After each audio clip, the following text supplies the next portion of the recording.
महाराज जी घर में महाभारत रखनी चाहिए कि नहीं? महाभारत जी बोले घर में नहीं तो क्या गार्डन में रखोगे? बोले नहीं नहीं, हमने सुना है महाभारत घर में रखने से झगड़ा हो जाता है, ऐसा हमने लोगों से सुना। अच्छा, यहाँ कितने लोग हैं जिनके घर में महाभारत है? जरा हाथ उठा के बताओ। महाभारत ग्रंथ है, वैसी महाभारत तो है ही। घर में महाभारत ग्रंथ किस किस के घर में है? 2-4 लोगों के घर में।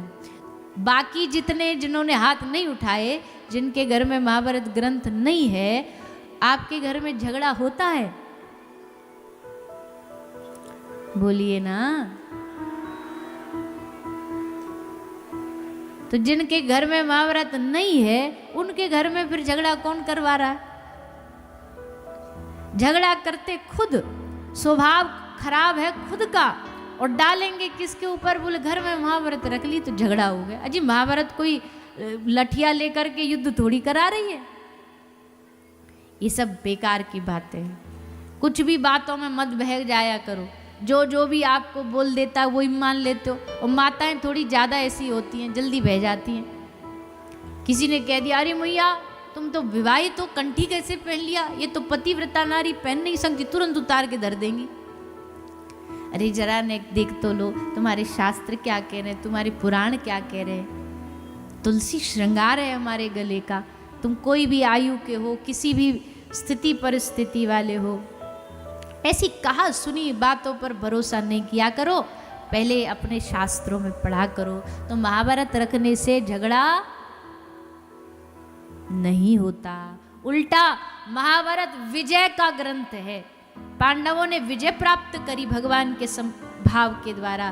तो अगर घर में महाभारत रखोगे तो हम तो ये और कह रहे हैं, उल्टा कोई थोड़ा बहुत झगड़ा होगा, कोई कहासुनी होगी, कोई युद्ध चल रहा होगा, तो उसमें भी आपको विजय मिल जाएगी, जीत मिल जाएगी महाभारत की कृपा से। अपने पुराणों को हल्के में मत लिया करो, अपने शास्त्रों को, वेदों को हल्के में मत लिया करो। ये किताबें नहीं है, ये साक्षात भगवान है। घर में अगर भागवत होगी, भगवत गीता होगी, रामचरित मानस होगी, और उसका पाठ भी कर रहे होगे, तो घर में कलयुग दूर दूर तक भी तुम्हारे घर में प्रवेश नहीं कर सकता। घर में कितने भी बड़े बड़े महंगे महंगे बंगले बनवा लो, पर अगर उसमें ग्रंथ नहीं है ना, अपने पुराण शास्त्र नहीं, तो वो घर खोखला है। इसलिए सब लोग थोड़ा थोड़ा घर में रामचरित मानस रखो, भागवत जी रखो, पढ़ो उसको, जैसा समय मिल जाए। बच्चों से पढ़वा लो।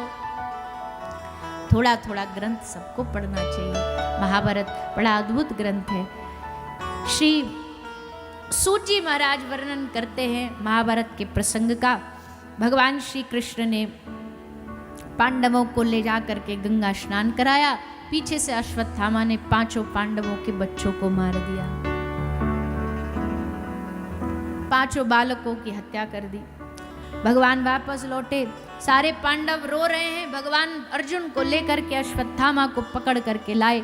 अश्वत्थामा को सबके सामने खड़ा कर दिया। बोलो क्या दंड दिया जाए? इसे मार दिया जाए कि छोड़ दिया जाए? एक पक्ष बोला मार दो। भीम दादा वाला पक्ष थोड़ा वो रहता है युद्ध के मूड में। तो भीम दादा बोले मार दो। जैसे इसने बच्चों को मारा, गला काट करके तलवार से इसके गले को भी काट दिया जाए। सब बोले हाँ सही कह रहे हैं, भीम दादा एकदम सही कह रहे हैं। तभी महाराज युधिष्ठिर ने कहा ना ना ना, इसको नहीं मारना चाहिए। द्रौपदी ने कहा मत मारो, मुच्यतामेष ब्राह्मणो नितराम गुरो, नहीं मारना, इसको मत मारो। अब अर्जुन ने सोचा कि एक पक्ष कह रहा मारो, एक पक्ष कह रहा छोड़ो, क्या करूं? बेचारा कंफ्यूज हो गया संशय में। तो भगवान की ओर देख के पूछा नाथ आप बताओ क्या करूं? आप जो निर्णय दोगे वही होगा। भगवान तुरंत खड़े हुए सभा में। खड़े होके भगवान ने कहा देखो हमारा निर्णय ये कहता है कि ब्राह्मण को कभी मारना नहीं चाहिए। युधिष्ठिर महाराज खुश हो गए कि हमारे पक्ष में बोल दिया।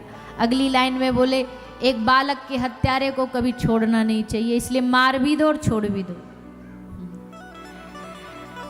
तो अर्जुन ने कहा हाथ जोड़ करके, प्रभु ये कैसा निर्णय आपका, आप हमको उलझा रहे हो कि सुलझा रहे हो, आपने उल्टा उलझा दिया, अब हम क्या करें। भगवान ने इशारा दिया, एक सम्मानित व्यक्ति का और एक ब्राह्मण का अपमान कर देना ही उसकी हत्या के बराबर है, इसलिए इसका अपमान करके यहाँ से इसको भगा दिया जाए। हाँ ये ठीक है। तो माथे की मणि निकाली और मस्तक से मणि निकाल के उसकी शिखा बाल काट करके उसको वहां से भगा दिया गया। अश्वत्थामा चला गया, लेकिन अभी भी उसके मन में बदला लेने की भावना आई।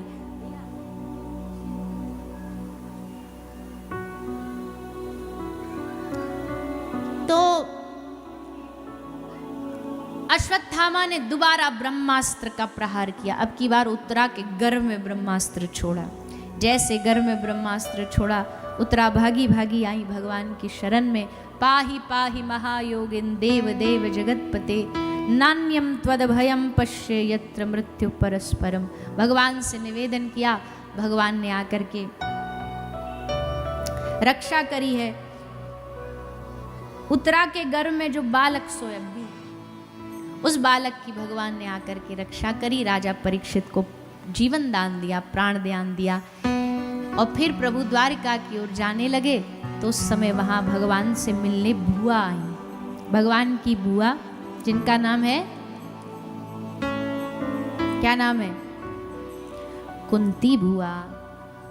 पूरी सभा लगी थी, भगवान द्वारिका जा रहे हैं, विदाई का समय चल रहा था, सब खड़े थे। भगवान ने सबको मौका दिया अंतिम बार कुछ मांगने का। भगवान ने पांडवों को कहा जो मांगना है मांग लो, इसके बाद मैं जा रहा हूं और शायद फिर कभी मिलना कब हो पाएगा, क्योंकि अब प्रभु द्वारिका जाने के बाद सीधा अपने धाम जाने वाले। महाराज युधिष्ठिर से कहा तुम्हें क्या चाहिए। महाराज युधिष्ठिर ने कहा प्रभु लोग मुझे धर्मराज कहते हैं, मेरी धर्म में रुचि बनी रहे ऐसी कृपा कर दो। तथास्तु। अर्जुन तुमको क्या चाहिए।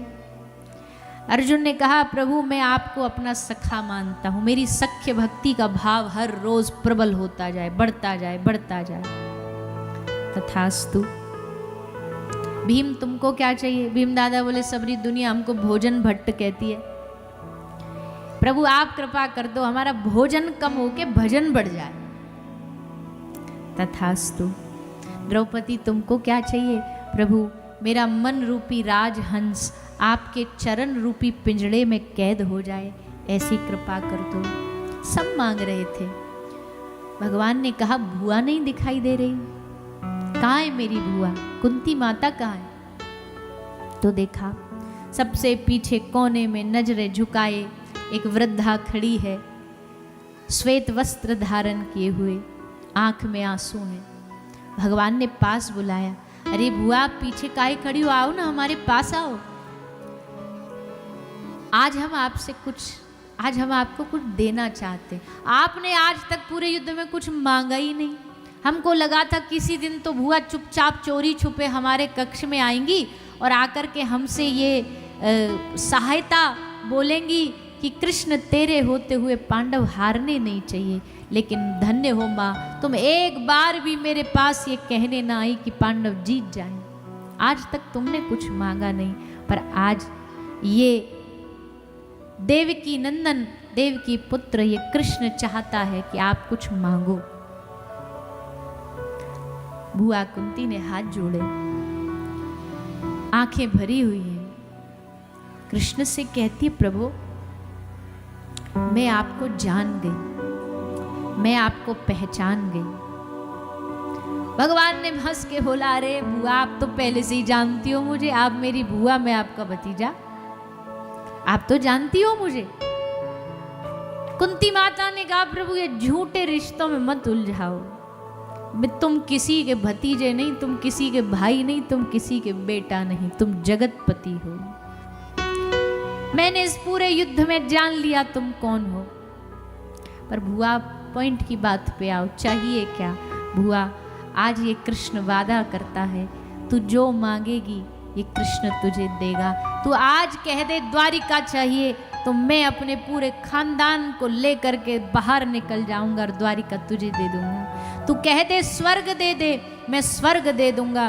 तू कह दे ब्रह्मा की गद्दी दे दे, बुआ मैं तुझे ब्रह्मा की गद्दी भी दे दूंगा, इंद्र का पद दे दूंगा। पर एक बार बस तू बोल दे मुंह से।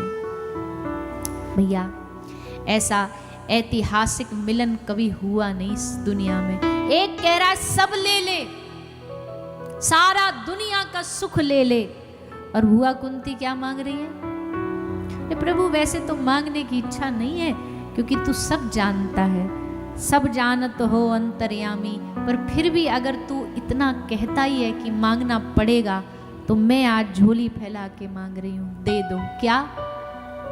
विपदः सन्तु न शश्वत् तत्र तत्र जगद्गुरो भवतो अदर्शनम यशात अपुनर्भव दर्शनम। सबने ऐसे कान ठीक किए कि हमने कुछ गलत तो नहीं सुन लिया। क्या मांग रही है बुआ? भगवान कह रहे सारी दुनिया का सुख मांग ले, और माता कुंती कह रही है प्रभु मुझे सारी दुनिया का दुख दे दो। विपदः विपत्ति दे दो, परेशानियां दे दो, कष्ट दे दो, पीड़ा दे दो। भगवान कृष्ण का लगता हमने कुछ गलत सुन लिया। बुआ हम आप सुख बोलना चाहती, हमको लगता आपके मुंह से गलत फिसल गई जुबान। बुआ कुंती कहती है नहीं, मैं पूरे होशो हवास में ये बात कह रही हूँ, हे माधव अगर देना है तो मुझे विपत्ति दो, दुख दो। क्यों? ले आप हमारे प्यारे हो, हम आपसे प्रेम करते हैं, हम आपको याद करते, बात सच्ची हमेशा करते हैं, पर सच्ची कहें जो आपकी याद दुखों में आती है ना, आहा वो याद अलग होती है। पीड़ा हो, कष्ट हो, और तब आपके सामने जाके रोते हुए आपको पुकारे। भैया अपने अपने देखने का नजरिया है। सुख के माथे सिल पड़े जो हरि हृदय से जाए, ऐसा सुख लेके क्या करेंगे जो भगवान से दूर कर दे, और बलिहारी उस दुख को जो पल पल नाम जपाए।